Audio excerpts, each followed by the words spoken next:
Un présentateur de la chaîne russe RT a été démis de ses fonctions. Alors on vous l'a souvent dit, on vous l'a souvent montré, la télévision russe, elle ne mâche pas ses mots quand il s'agit de qualifier les Ukrainiens et plus généralement la guerre en Ukraine.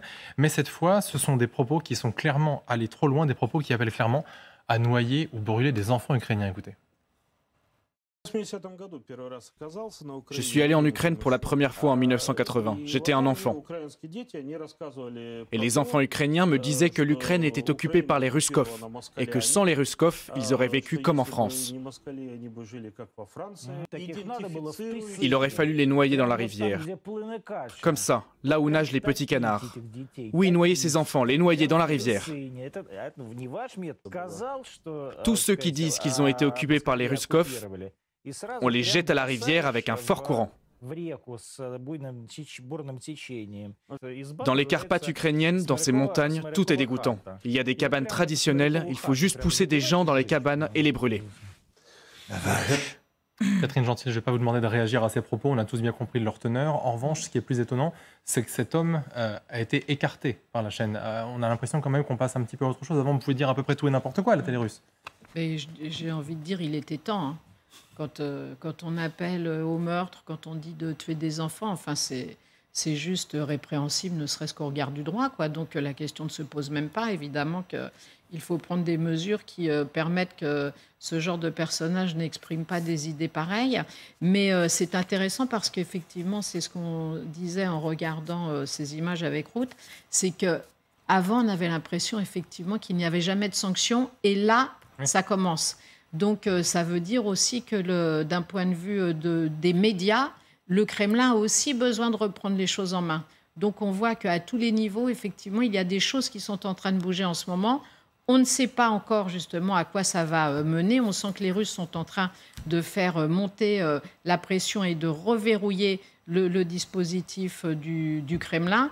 Mais effectivement, franchement, il était temps qu'on ne laisse plus les gens dire n'importe quoi, surtout quand ça concerne des enfants, c'est juste impardonnable et inqualifiable. Et oui, Ruth Elkreïev, parce qu'on a toujours dit, la propagande, la Russie, elle s'en sert, mais dans ce cadre-là, ça peut totalement la desservir d'avoir des propos aussi forts, aussi chocs aux yeux de la population. Il n'y a même pas de discussion. J'ai vu que sur Twitter, en l'occurrence, beaucoup de gens comparaient ces expressions et tout à la radio d'Émile Colline. Vous vous souvenez, c'est la radio qui était du côté des Hutus et qui appelait au génocide des Tutsis pendant le génocide du Rwanda.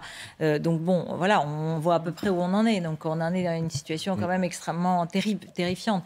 Donc oui, moi ce qui me frappe, c'est que même la directrice de la chaîne, qui est extrêmement connue et très proche de Poutine, Simonian, Madame Simonian, a présenté ses excuses. Alors évidemment, c'est un degré dans l'horreur, il n'y a pas de discussion, c'est monstrueux. Mais c'est vrai que jusqu'à présent, il y a des gens qui se sont succédés sur ces plateaux en disant il faut les tuer tous et il faut gagner cette guerre sur l'Ukraine et les Ukrainiens sont des nazis, et ainsi de suite. Jusqu'à présent, il n'y avait pas eu de... cette dame ne se sentait pas mal à l'aise. Hein. Elle encourageait plutôt ce discours. Alors, est-ce que... Bon, voilà, Margarita Simonian, qui est proche de Poutine et qui est donc la patronne. Est-ce qu'ils se disent qu'il faut qu'ils fassent un tout petit peu plus attention parce que... parce qu'à un moment, il va falloir quand même commencer à discuter, à rendre des comptes. Mais en réalité, on peut supposer ça ou le contraire. Je ne sais pas. Ça pourrait être cohérent avec le fait qu'ils essayent de dire qu'il faudrait négocier, que les Occidentaux négocient. Mais ça veut aussi juste dire que cet homme est fou et qu'il a dépassé les limites du disciple et que c'est extrêmement grave. Et ça veut peut-être aussi dire, Patrick Martin-Genier, que là, on est allé effectivement beaucoup trop loin, mais que malgré tout, on est habitué à éduquer la population russe dans une certaine haine claire et nette de l'Ukraine. Mais depuis le début, le discours est complètement haineux.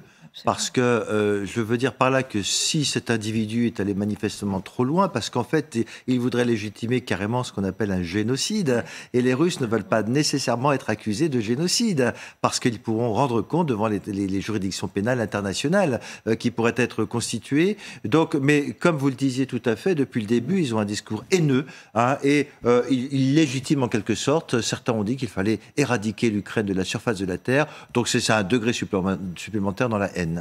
Merci à tous les quatre d'avoir été les membres du club cet après-midi. Ruth Elkreïev, on vous retrouve à 20h aux côtés de Thomas Misraki dans Un œil sur le monde. Tout à fait. Notre invité sera Hélène Carrère-Dancos et on reparlera de la motion de censure aussi où Marine Le Pen a annoncé qu'elle voterait pour la NUP, mais pas avec Hélène Carrère-Dancos avant.